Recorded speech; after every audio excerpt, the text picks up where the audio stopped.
Hi everyone, I'm Chris. I'm an EF3 student studying economics and finance in the University of Hong Kong, and I've been asked a couple of questions regarding the Umbrella Revolution in Hong Kong last year.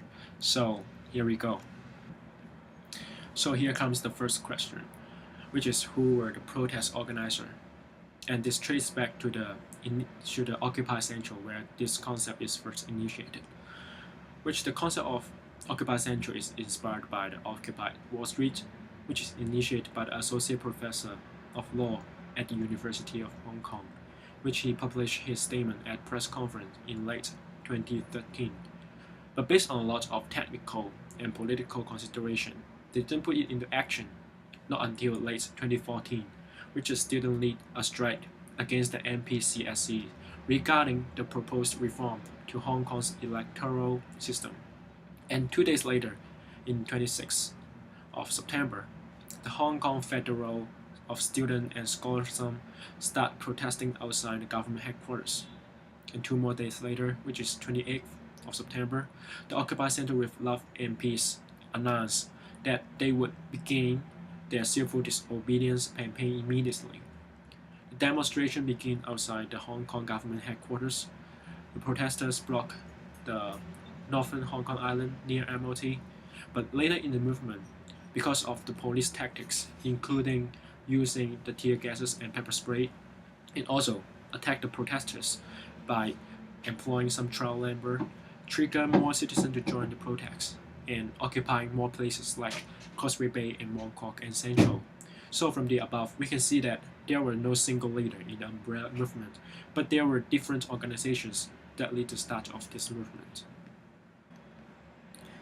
Yes, and for the second question, which is how did the organizer get the word out? Well, the organizers basically make use of social platforms such as Facebook, Instagram, WhatsApp, ViChat, and etc., as well as some more social media like television news reports to get the word out. The general public primarily get access to information of Umbrella Revolution by social media. In Hong Kong, there's a news channel which is free of charge to broadcast some news, live news, instant information to public.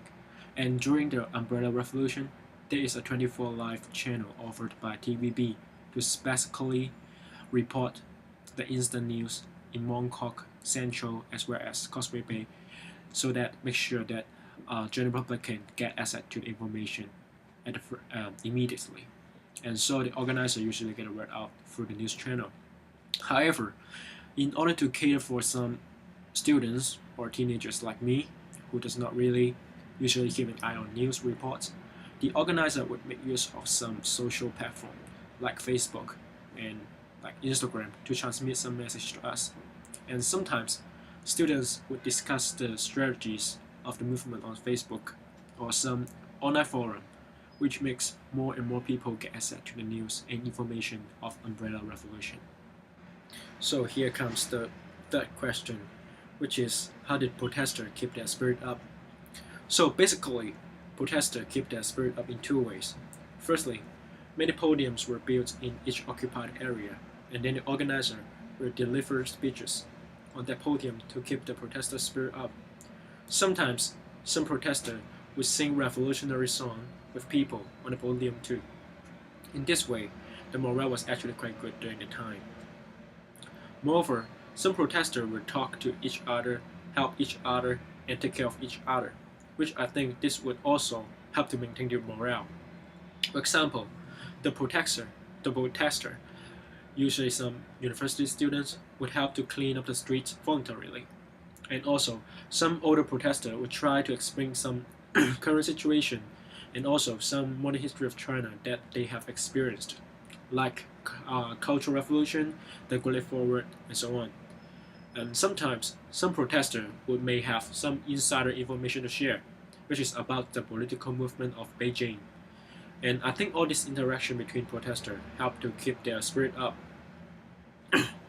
However, I think the most important factor that kept the morale was the police force.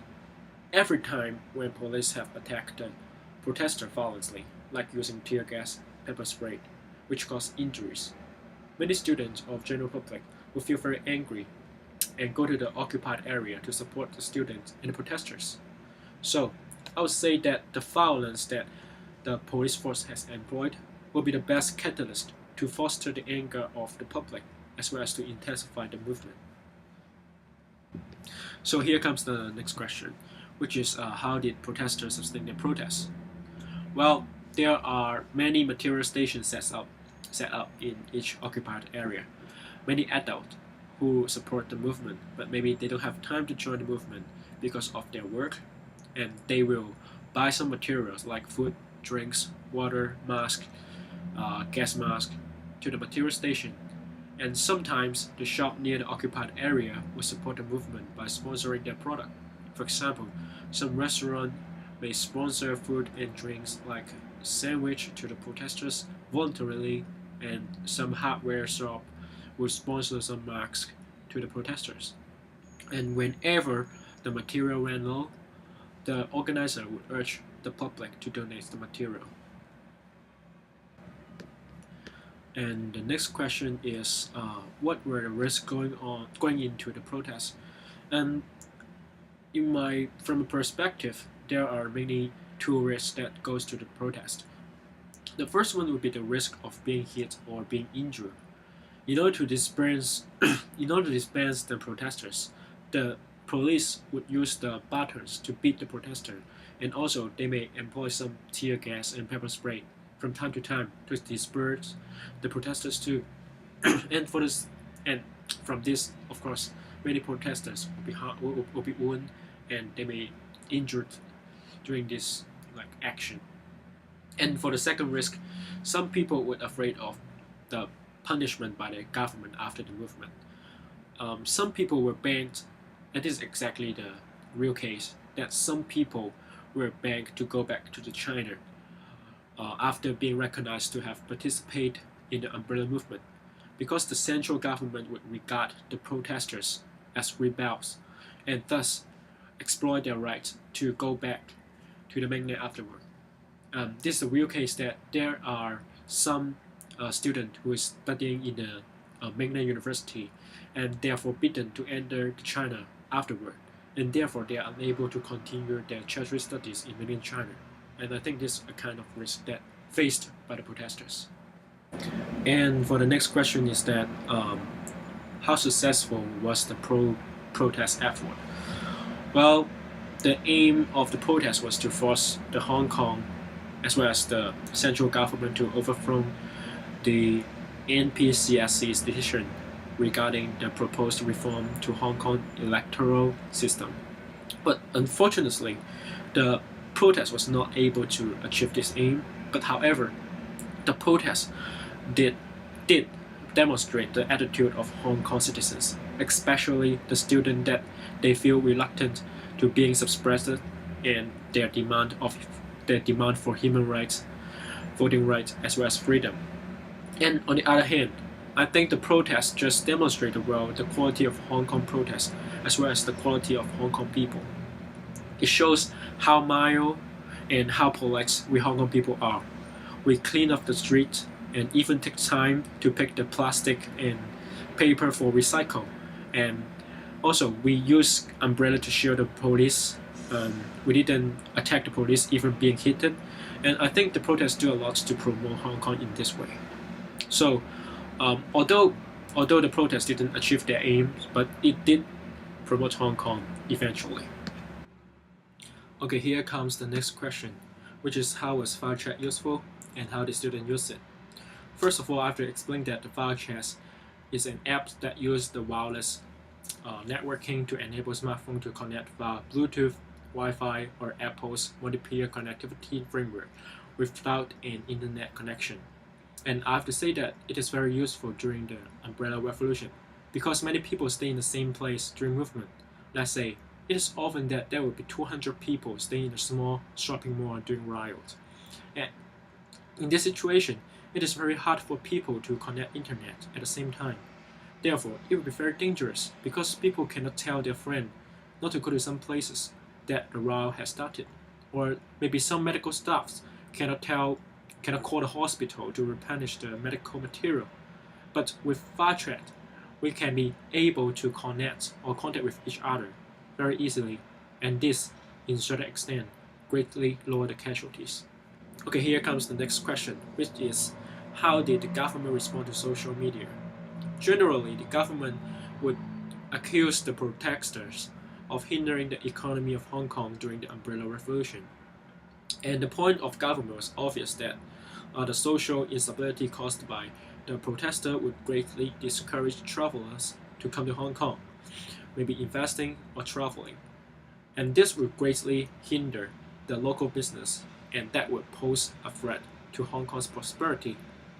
And also, whenever police fought did something like attacking the protesters with tear gas, baton, and pepper spray, they would say that the police force has already employed the minimum violence, and they were forced by the protesters to do it. And from the above, we can see that the dominant strategy of the police force and for the government when facing social media was that they would try to shirk their responsibility to the protesters. Okay, here comes the final question of an interview, which is, was there any type of organizational structure behind the protest? And actually, in the protest, there were two groups of public voting in it. One group is named Blue Ribbon, which they support people's violence, not police violence, and they hate protesters for hindering Hong Kong's prosperity. And to simplify, Blue Ribbon is on the government side, and the other group is generally called the Yellow Ribbon, which they are protesters and stand against the government. So the Blue Ribbon was convinced that there was some foreign power that helps Yellow Ribbon to fight with the government and try to lower the competitiveness of Hong Kong in order to capture some gain. But on the other hand, the Yellow Ribbon kept defending themselves that there were no such thing. They work on their own, they organize on their own. And generally, it is hard to say that whether there are any secret foreign organizations behind the protesters. But one thing is sure that the central government was the commander behind Hong Kong government, and it made order directly to the Hong Kong police force. There was a rumor that on the night the tear gas was first used to disperse the protesters, the local government and the chief executive was actually planning to use the real gun to shoot the protesters. It was the central government's order to stop the plan and to forbid the police force to shoot the protesters. And all in all, it is very hard to verify whether all those rumors are true or not. But from my personal point of view and from my friends, they don't think that there is any secret organization behind the protest, at least behind the Yellow Ribbon.